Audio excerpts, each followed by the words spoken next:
Now, oil-producing countries are eager to keep crude prices rising. OPEC will unveil its strategy for doing that next month. But in the meantime, Saudi Arabia's Crown Prince has laid out his strategy for doing just that ahead of a meeting next month. In an interview with Bloomberg, Mohammed bin Salman said he wants to keep oil production cuts in place into next year. He wants to stabilize the market, which means he wants oil prices to keep going up. He noted that both OPEC and non-OPEC members were benefiting from the production cuts. But Brent crude prices are still only half what they were 3 years ago. They're hovering around $58 a barrel. Oil ministers from OPEC countries will decide whether to follow the prince's advice when they gather in Vienna in a month's time. Let's take a closer look at Crown Prince Salman's comments. Joining me from London now is David Madden. He's an analyst at CMC Markets. David, great to have you with us. A pretty muted reaction on the oil markets. Brent and WTI around a 0.5% move there. But why such a muted reaction? I think it's a case of Saudi Arabia is the boy who cried wolf one too many occasions. This is the same country, remember, that even though they were spearheading the OPEC's decision to have an extension to the coordinated production freeze, this is back in May of this year.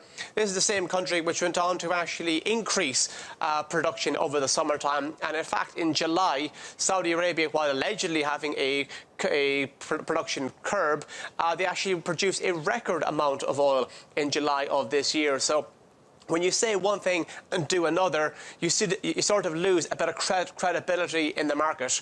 I take what you're saying on board, how Saudi Arabia is the largest oil producer in the world, and Brent and WTI are both only up about 0.5%.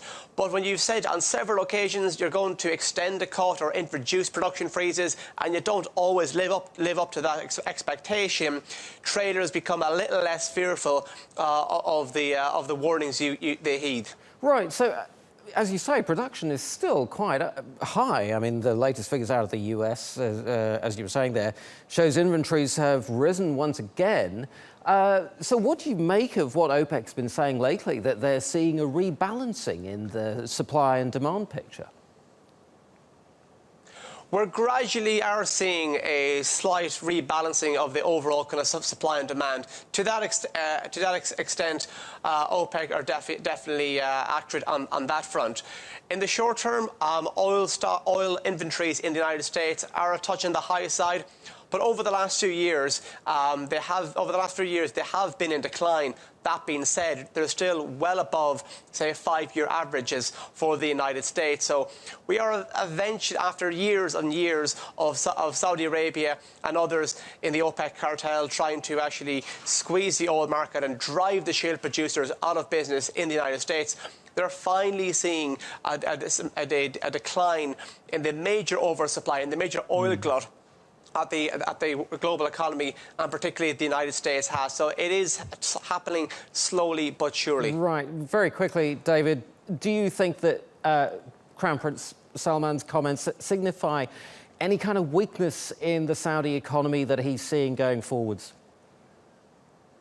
I would have thought it was a case of seeing weakness. This is a country which has an enormous amount of literally in the bank of all the money they've made off oil over the last number of years.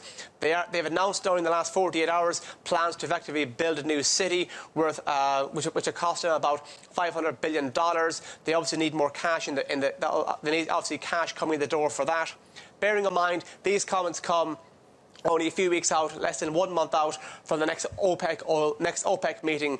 And so I think Saudi Arabia are just making their position very clear before the Saudis and other members of OPEC get around the table next month and discuss what to do with the oil production in 2018.